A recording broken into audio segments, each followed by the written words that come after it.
Hey, what is going on, guys? It is your boy Sorrow. Thanks for tuning in to another wonderful video today, guys.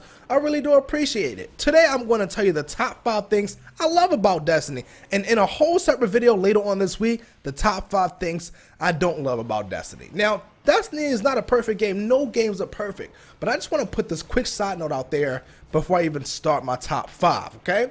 A lot of people have been doing reviews on Destiny saying it's not that great, it's trash. To be honest, I know everyone is entitled to their own opinions. To me, it's a great game. It came out to be a great game. The beta was great. The alpha was great. I don't understand how people played the alpha and the beta and not know what to expect. Everyone was expecting such a beast storyline, in which I don't know how, because we did like 5 missions on Earth and they already announced 4 places you can go. So do the math, that tells you it's not going to be really that long. And then a lot of people say the multiplayer is kind of unbalanced, which I'll talk about in my top 5.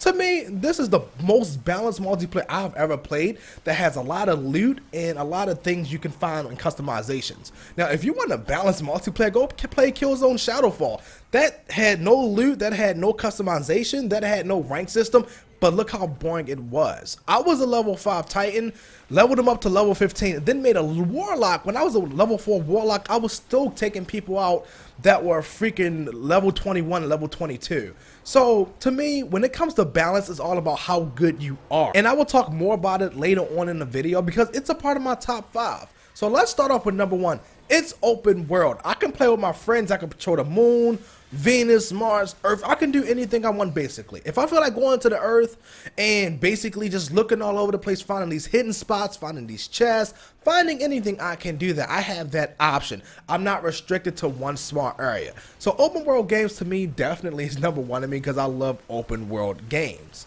Number 2 is the game actually creates consistency. There's so much that you can actually unlock in this game and you can do overnight. It will literally take months to actually unlock all this content. And this is what I mean, okay? You have the Future World Cult, you have Dead Orbit, you have the Crucible gear, you have all these different types of gear that if you want, you have to level it up in that certain like party basically. So if you want Future War Cult, you gotta go to Future War Cult, buy the band for it, and then use their band while you're playing Crucible in order to even build your rank with them. Now, same thing applies to single player. If you want loot and you're doing all these strike missions, you have to kill the enemies in order to try to pick up their loot because all enemies drop random loot. So it makes you think twice before you end up driving past the enemy and saying, I don't even want to fight them because, you know, it's a waste of my time because that enemy that you drive past might be the one to drop some ultra legendary loot. Number 3 is a key feature in most games to me that I love to do with friends, and that's co-op.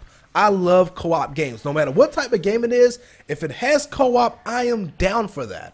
Anything I can do in this game, I can do with my friends, I can do with somebody random, I can join somebody random party, and we can go owning together. Like, to me, that is awesome, that is fun. I had like a low-level guy just join my party, and he's like, hey, listen, can you help me level up? And I was like, cool, no problem. We go to Earth together, we put on easy, we'll do whatever.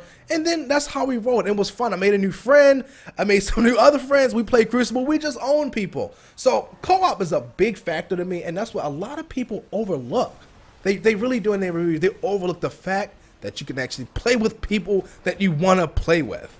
Number 4 is actually through creativity. I believe there's so much creativity that went into this game to make sure your character does not look like the character next to you, that does not look like the character that you meet in the Crucible 3 hours later. Nothing like that at all. I have yet to find somebody that looked just exactly like my Warlock. Same color, same armor, same gun, everything.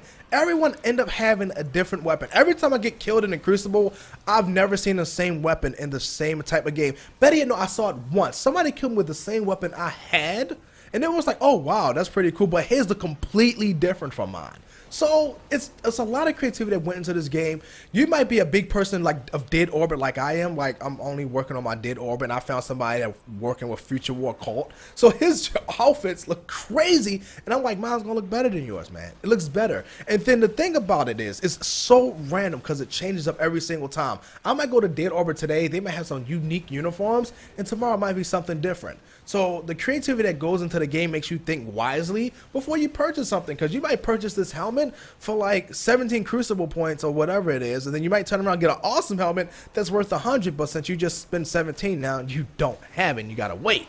So that's how I actually feel. The creativity is also another major part that a lot of people didn't actually take in point of their reviews. A lot of people would bash the game, but then never said nothing about the creativity, and the multiplayer is unbalanced. And that's where number 5 comes into play.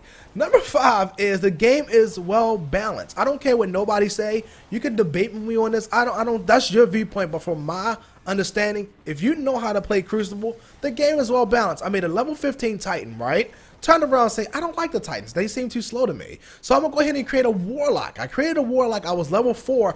I'm in a game owning people level 21, level 22. Why? Because I know how to play the Crucible. I kind of know how the players play. If you go into the Crucible and not know what you're doing, you're going to get owned. If you go into the Crucible and can't distinguish a Hunter from a Warlock from a Titan, you're going to get owned. If you can't tell the abilities or traits that they're using, you're going to get owned every single time. For the level of customization that is into this game, to the level of things that you can do, armor that you can buy, traits that you can, everything. I mean, every single thing.